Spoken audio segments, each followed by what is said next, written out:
Hey everyone, Glyn again, and welcome back to What Everyone Should Know About Health. I'm pleased to invite back our in-house quantum health specialist, Chris Dimitrovitz. Hi, Chris. Hi, Glenn. Thanks again for having me. You're very welcome. We've always promised to keep straight to the point, Chris. So today is how can our viewers rapidly reset their circadian rhythm, and why is this so important to do? So the fastest way to do it, really, it's this simple, is getting outside at sunrise or as close to it as possible. So I'd say within probably about the first hour or so of the sun rising, wherever you are on the globe, you have to try to get outside and you want to expose your eyes. And it's relatively quick. The process is pretty fast to reset the rhythm. There's actually a pathway through the eye directly to the brain, and that basically sets all the rhythms in the body, to control things like your digestion, your immune function, basically everything, your cardiovascular function, all the systems of your body in a coordinated 24-hour fashion. So the reset button basically occurs at sunrise when you get outside, and you can basically look directly at the sun for the first hour or so before it gets too intense.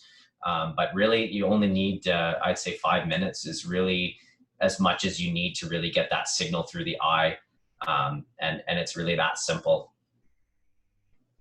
Excellent. And the importance of resetting your circadian rhythm, Chris, we don't want to go into too much technical detail, but maybe cover the SCN so that our viewers understand the purpose of circadian rhythm. I would never really advise anyone to look directly at the sunrise at any time, but I think just to reconfirm that, even if it's just within the region of obviously, so if the sun is slightly to your side, that works just as well anyway, doesn't it?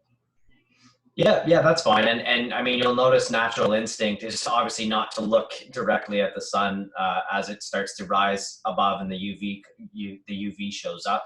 But when you can get it right above the horizon, it's actually very pleasant to see it come up before it gets too intense. But back to your question, the importance of the circadian rhythm. It kind of keeps your body on a schedule, a 24-hour schedule, so that it can make sense of the environment and really coordinate all the activities. So there's obviously a massive transition from the time that you go to bed to the time that you wake up.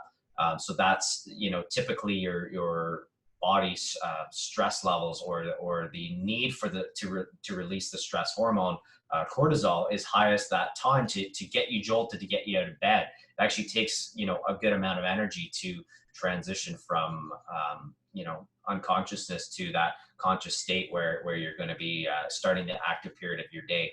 So this is kind of an important signal through your eye. And as I mentioned, there's a pathway from the retina, which is the back of the eye, directly through what's called the optic nerve to an area in the brain called the hypothalamus. Sorry, it's a little bit technical.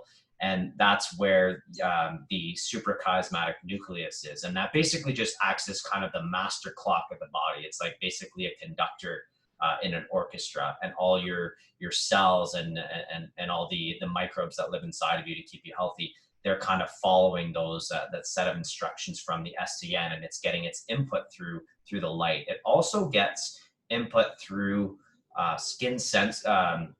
surface skin sensors that they can actually sense the temperature.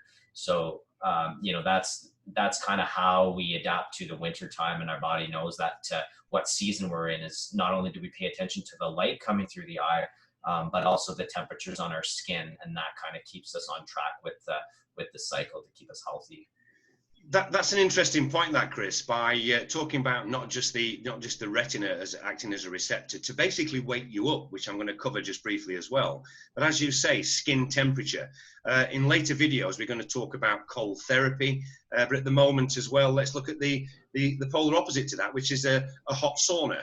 There's many sorts of detailed advice we can give to our viewers to say, we'll talk to you about the benefits of cold therapy, we'll talk to you about the benefits of using a sauna, which brings me on to the other point of UV light, which we can explain that in a little bit more detail. But in conclusion to what you're saying today then, Chris, it all goes back to that simple point of nature, doesn't it?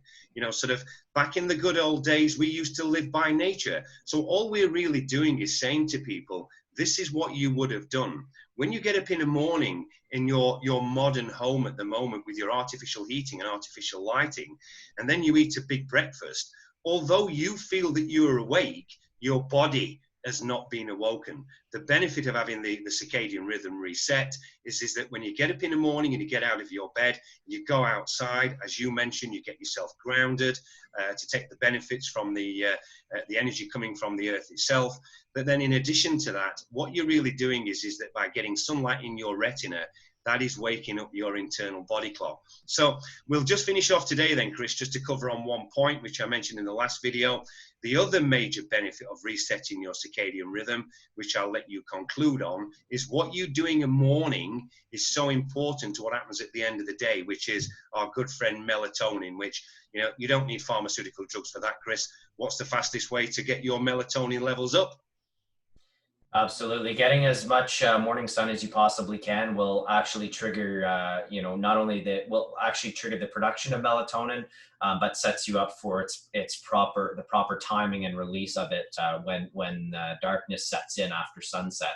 So basically, the reason why you want to reset your circadian rhythm and get out into the sun as soon as possible is the sooner you do this, the sooner the schedule exists, and it's actually a lot of people who sleep in and they miss that period or that window, they're basically just delaying the release of all these hormones, including melatonin. So they're not going to be able to get into that restful sleep as soon as possible. So when everything gets shifted outside of the natural light cycle and our body clocks, we are not able to properly coordinate the periods of regeneration with the right amount of stress that we need during the day when the sun is shining.